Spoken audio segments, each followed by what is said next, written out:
aussi de ce sujet? Je pense que la question de la réconciliation en Côte d'Ivoire reste encore, n'est-ce pas, un très grand chemin aux leaders politiques ivoiriens. Parce que je vous ai dit d'entrée de jeu que M. Bédié, le président Konan Bédié, est un pion de la France. Je ne peux pas me dévoiler de cette réalité.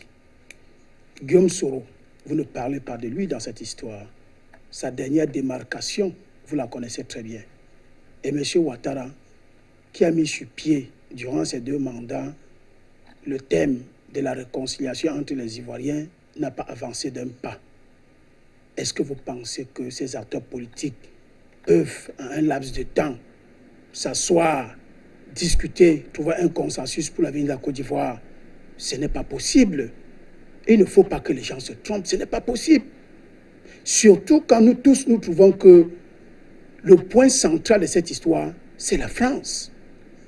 Et la France qui continue, n'est-ce pas, à raviser le plan d'action de tous ces leaders politiques. La même France qui a mené Gbagbo et Blé Goudé à la Cour pénale internationale, la même France qui a tué des Ivoiriens, la même France qui a mis Ouattara au pouvoir, la même France qui récupère M. Bédié, la même France qui positionne Guillaume Soro. Mais les gens sont en train de nous dire qu'il y aura la réconciliation en Côte d'Ivoire.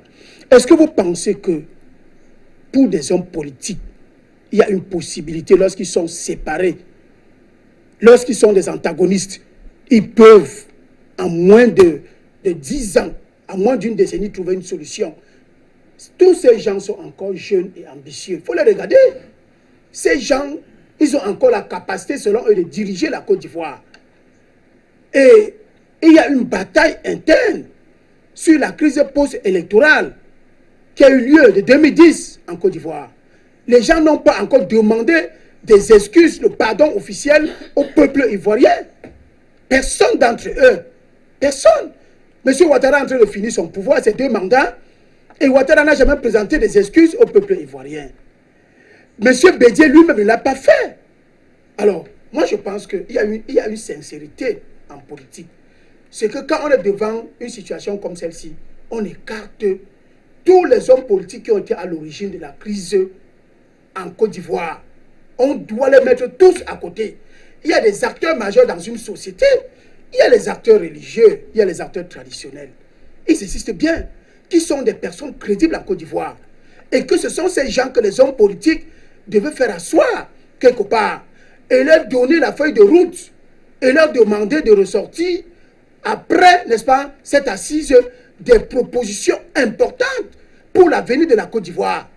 Et je suis sûr qu'au sortir de là, on va leur dire tous, M. Ouattara, M. Gbagbo, M. Blé Goudé, M. Bédié, tous ces gens, les Guillaume Soro, vous ne serez plus jamais candidat à une élection présidentielle.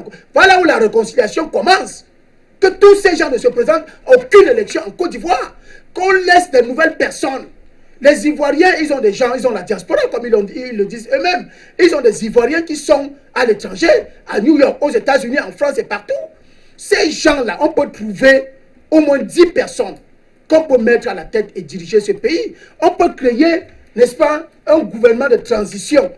Et au sortir de là, on trouve un vrai leader charismatique qui est différent de tous ces gens-ci. J'ai dit même, y compris le président Gbagbo, ils ne doivent pas se présenter à une élection présidentielle. Ils ne peuvent même pas, ils ne doivent pas s'asseoir pour parler de la réconciliation en Côte d'Ivoire. Ça ne va jamais marcher. Il y aura toujours les soubresauts.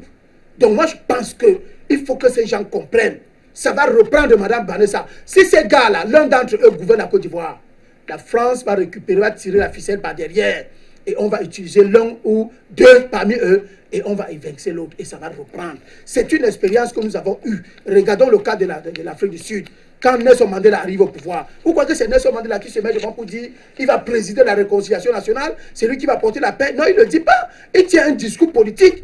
Il dit que je tends la main à tous ceux qui sont prêts, n'est-ce pas, pour apporter la paix en Afrique du Sud. Mais il ne dit pas que c'est moi qui dois apporter la paix en Afrique du Sud. Ce sont les Desmond Tutu, ce sont les hommes religieux, les chefs traditionnels qui sont assis pour appeler tous les hommes politiques, tous ceux qui ont participé aux troubles en Afrique du Sud, les Blancs et les Noirs, les Zoulous, les Chaka Zoulous, tout le monde autour de la table. On ne veut pas faire ça en Côte d'Ivoire. Il n'y aura pas la paix avant 10 ans en Côte d'Ivoire s'ils ne veulent pas écouter la voix des panélistes d'Afrique Média, s'ils ne veulent pas écouter les conseils qu'on leur donne. Et ce sera vraiment une honte Et je crois que le même exemple que je présente pour la Côte d'Ivoire, je le présente pour le cas du Cameroun.